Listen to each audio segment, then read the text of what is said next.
Hello and welcome back to Simon Outdoors. This weekend when I went to the Bushcraft meet, I did a video showing you how I've learned to do flint striking and making fire with a flint and steel. And as I noticed the sun was shining through the branches and bouncing off the leaves, it made the floor all, well, like a strobe effect, and it was hard to see the actual footage. I noticed when I've just watched it myself on YouTube, so I'm going to do it again for you. So I'm just preparing some jute twine. This is what I use to tie my guide ropes with. So just cutting a load of this together.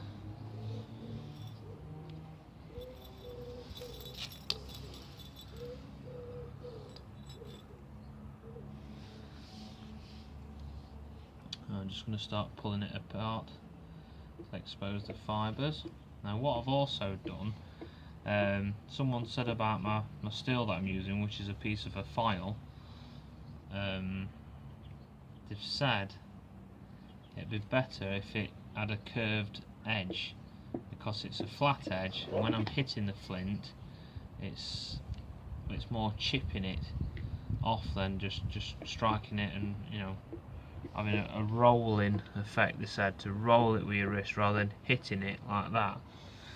So that's one to try.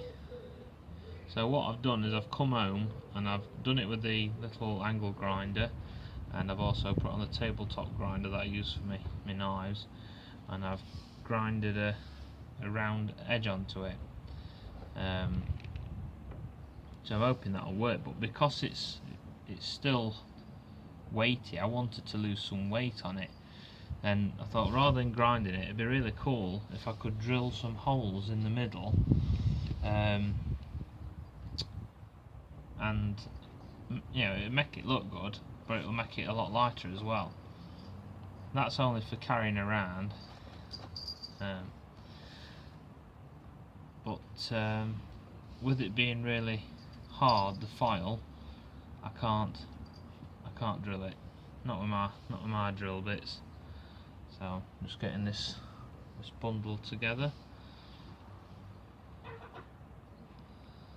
Just hoping the dog leaves me alone, because she's close by at the minute. A minute ago, before I started recording, she come belting up to me. So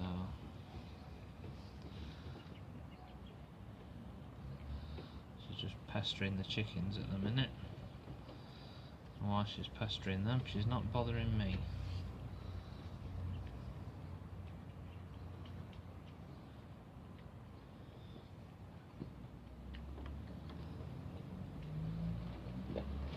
So pretty much since I've got back, I've just had a bit of a chill out day, and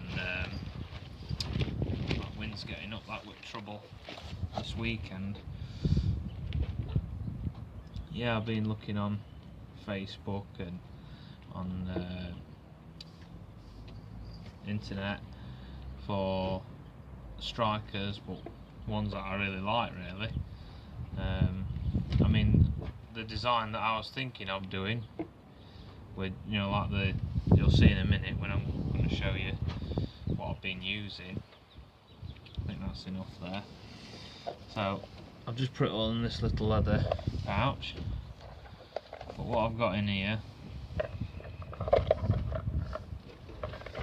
is a little tin with just a load of flint in there. So get a piece of flint out. This is what I've been using, but it's gone a bit dull around the edges because of the steel.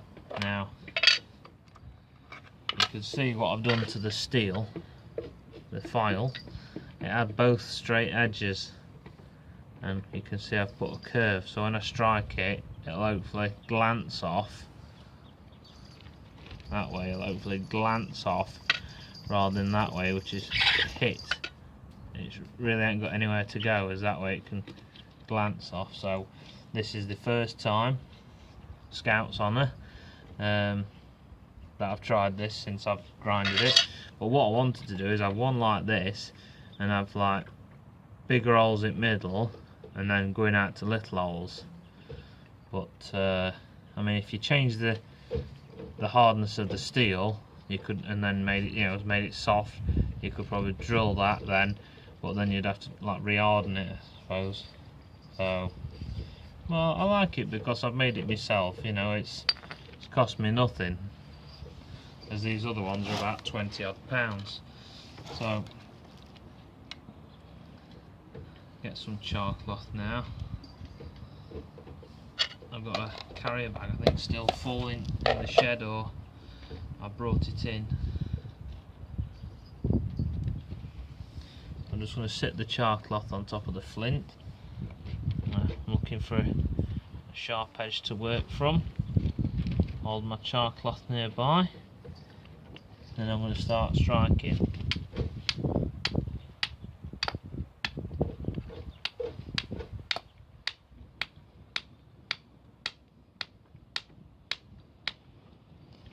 To be honest, I mean, it's probably because it's a different edge I'm working from.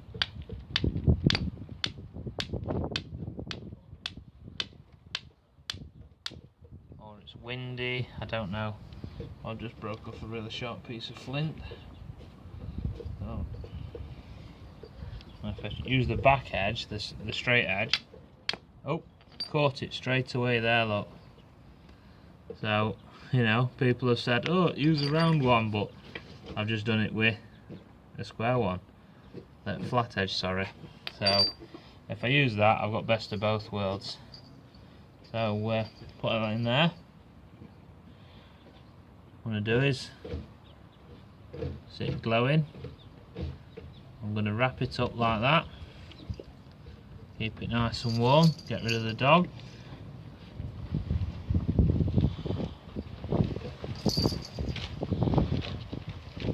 Oh, you can't see this on camera.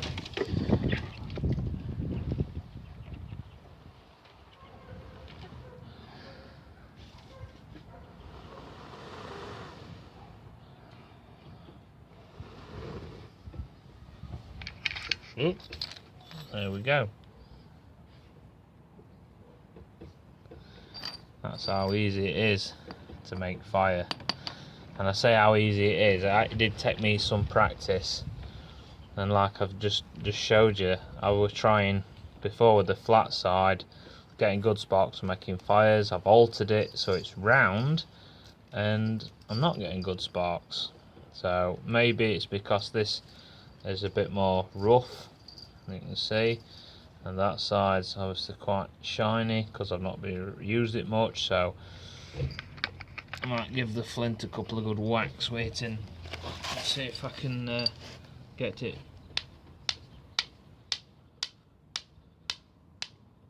to produce any good sparks. Well, actually, it seems to be breaking more flint off with this this round side.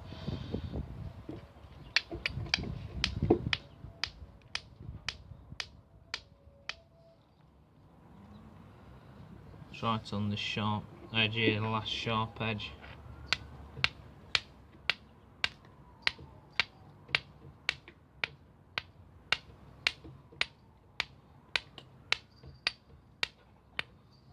Ooh, I've got a spark in the eye then.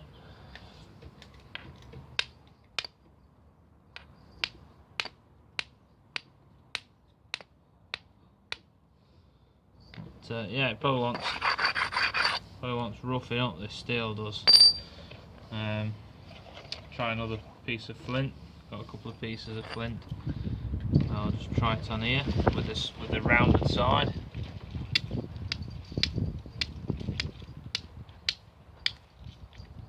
Getting some good sparks. So yeah, it's probably a case of that I've just ground it up so it was too smooth. So let's try the flat side.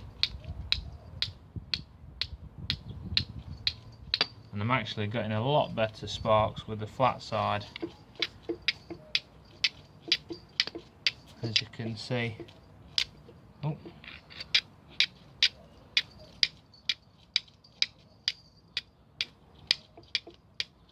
And then I use the round side.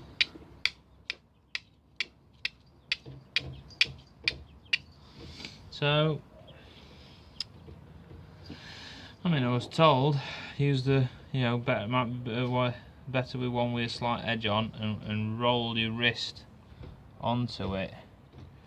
But as you've seen, it seems to be better just break it, hit it down like that. So, get another piece of char cloth.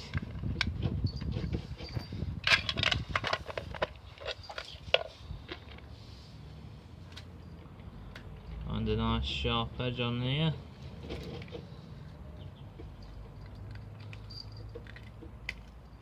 There's a bit of distorted flint on it, so it might break off. Might try the round edge.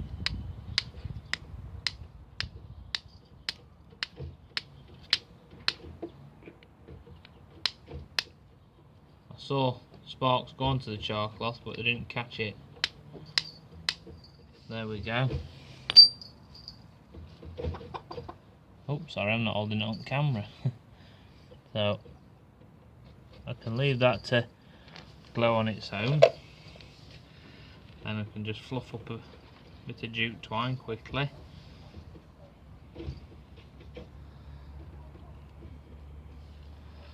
While that's smouldering. Oh, I have cut this long length.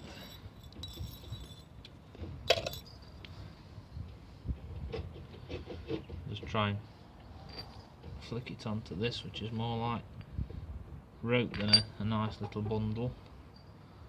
And see if I can get it to go like this. So it'll still be lit.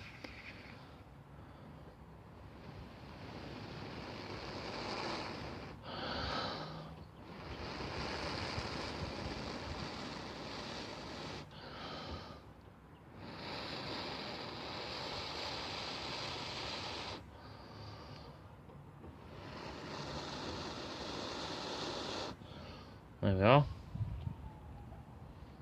I really love this new skill of being able to make fire with a piece of old file that I've cut. Didn't cost me anything because I had the tools to do it. Like I say, it is weighty, but I think with the shape I was looking at buying, where it's like this but thinner and it comes round and that side comes round, there might be the same weight in it. Don't know. But I'd sooner go and look and see something like at a bushcraft show like I went to this year. See, this one's still glowing, look. I'd sooner go and look at something and try it, and oh, that feels alright. But you've seen how I hold this one. I'm holding it like that and striking down, or that way and striking down. I'm not. Well, I suppose with the one where it's got the handle grip, you'd just get used to holding it like that and just just light taps really. Not trying to beat the thing to death with it, but yeah, it did have the filing on one side, but I just run the angle grinder down and took that off. But I cut one side off with angle grinder, and I thought, oh, I'll do it on bench grinder. And it took forever with that one, so right, let's make sure this is out.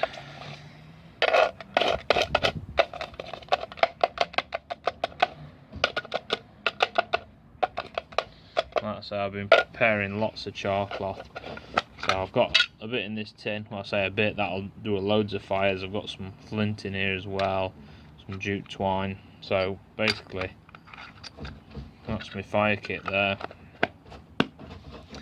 And then in here, in this bag, I've got a few more pieces of flint, some jute twine. So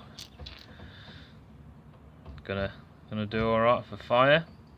But now I've learnt this skill, I sooner sit here and chip away with that than I do with ferro rod, because it just feels a lot more natural, a lot better. So I might got somewhere to sit my phone up high, really, to do it all over again. To a rubbish stand I'm sat on the floor. So I'll just do it with the char cloth. Just, I don't know, pick a different piece of flint. So I only need a little bit of char cloth. Some nice edges on here. So I've got all those little rips and end pieces. I'll put them near the edge. Let's try it with the new rolled side.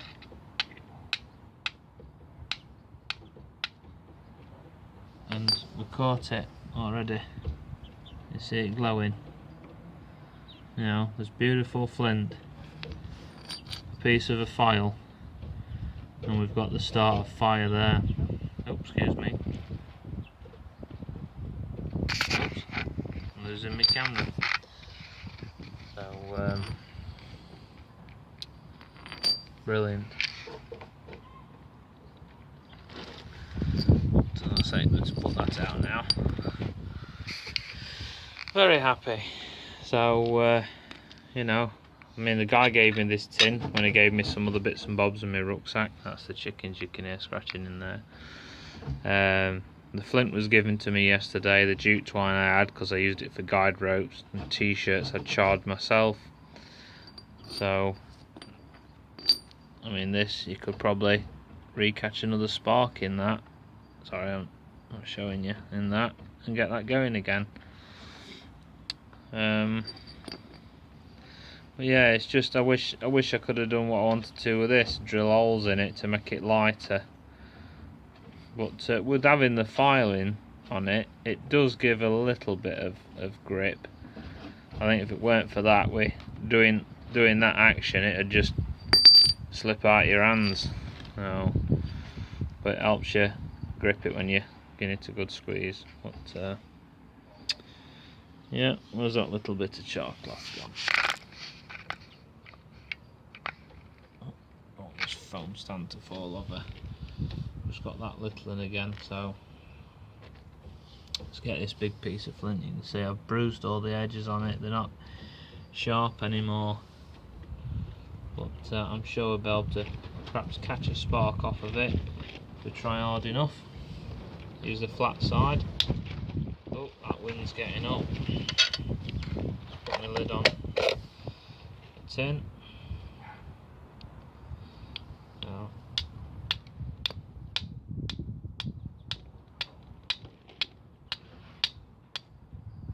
there we are. We'll just cut the edge of the cloth, and you can see that's taking it down very quickly. So if I add that into another tinder bundle and blow it, ow, burning my thumb now. But it's brilliant. It says, hey, it's coming up to me now. I don't want it burning my legs, but like I said, I'll just put it out again. I could get that little tiny piece going, you know. Brilliant stuff. But